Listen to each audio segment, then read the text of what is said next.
একজন প্রকৃত সুলতানের কাজ হলো সত্য আর ন্যায় বিচারের প্রসার করা,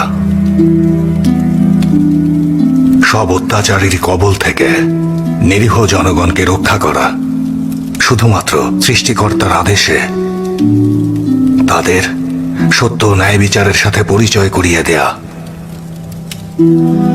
অত্যাচারীদের মতো আমাদের কোনো জমি বা ধন সম্পদের প্রতি কোনো লোভ নেই। আমাদের রাজ্যের ধন সম্পদ জমা হয় বায়তুল মালে। জমাকৃত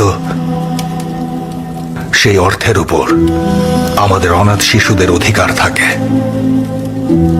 সেখান থেকে একটা পয়সাও এরকম কোনো কাজেই ব্যবহার হয় না। যারা এসব ব্যবসা করছে তারা অনেকেই নিজস্ব সম্পদ থেকে করছে, আর আপনার কোষাগার তো তাদের সবার থেকে সমৃদ্ধ। আমার সম্পদ বলতে আছে ঘোড়া, তরবারি, আমার অজু করার পাত্র আর জায়নামাজ। এছাড়া আমার কিছুই নেই। কি বলছেন আপনি? আপনি হলেন এই জাহানের সম্রাট, আর আপনার নিজস্ব বলতে তলোয়ার, ঘোড়া, অজুর পাত্র আর জায়নামাজ আছে শুধু? এটাই আমাদের নিয়ম। সুলতান তার জন্য কোনো সম্পদ জমাবে না। সব সাম্রাজ্য আর জনগণের জন্য হবে। তারপর সময় হয়ে গেলে সিংহাসন আর প্রাসাদ নতুন প্রজন্মের হাতে ছেড়ে দিতে হবে। পরম্পরায় পূর্বপুরুষরাও এই নিয়ম মেনে আমাদের হস্তান্তর করে গেছেন। কিন্তু এই আত্মত্যাগের কারণটা কি? কারণ এই শিক্ষা দিয়েছেন আমাদের মহানবী সাল্লাল্লাহু আলাইহি ওয়াসাল্লাম।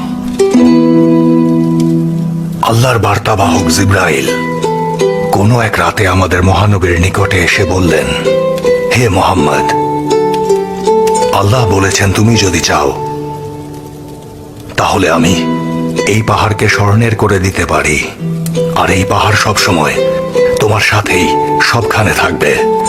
মহানবী জবাব দিলেন, হে জিবরাইল, দুনিয়া গৃহহীনদের জন্য গৃহ, পৃথিবীর সম্পদ তাদের জন্য যাদের কিছুই নেই।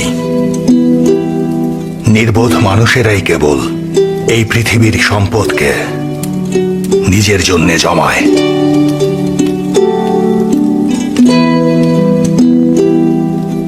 আমাদের মহানবী এটা শিখিয়েছেন উনার নির্লোভ জীবনধারা দিয়ে। যখন উনি মারা গেলেন, এক মুঠো জব আর কেবল একটি ছাগলের লোমের জামা, এইটুকুই ছিল ওনার সম্পত্তি, আর কিছুই না। আমরা মহানবীর কাছ থেকে জীবনযাপন শিখি। তাঁর দেয়া উদাহরণ থেকেই সকল নৈতিকতার শিক্ষা পাই আমরা।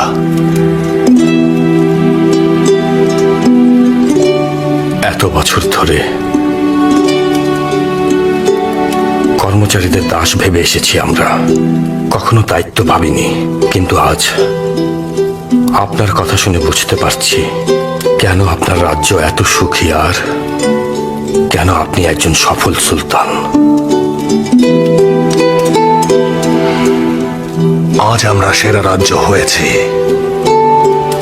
শক্তিশালী সেনাবাহিনীর সাথে লড়ে নয়, বরং অর্থ সম্পদ বা লোভের কাছে পরাজিত না হওয়ায়। আমাদের মাতৃভূমি হল দারুল বেকা, সহজ করে বললে আখিরাত। আখিরাতের মতোই এই মাতৃভূমি আমাদের জন্য চিরস্থায়ী। আমরা আজ এখানে আছি কারণ আমাদের পূর্বপুরুষরাও যারা ছিলেন তারা কখনোই সম্পত্তির কথা ভাবতেন না। আর যদি আমাদের প্রজন্ম সম্পত্তি নিয়ে না ভাবে, তাহলে ভবিষ্যতে তারাও হয়তো দুনিয়ায় আধিপত্য বজায় রাখতে পারবে।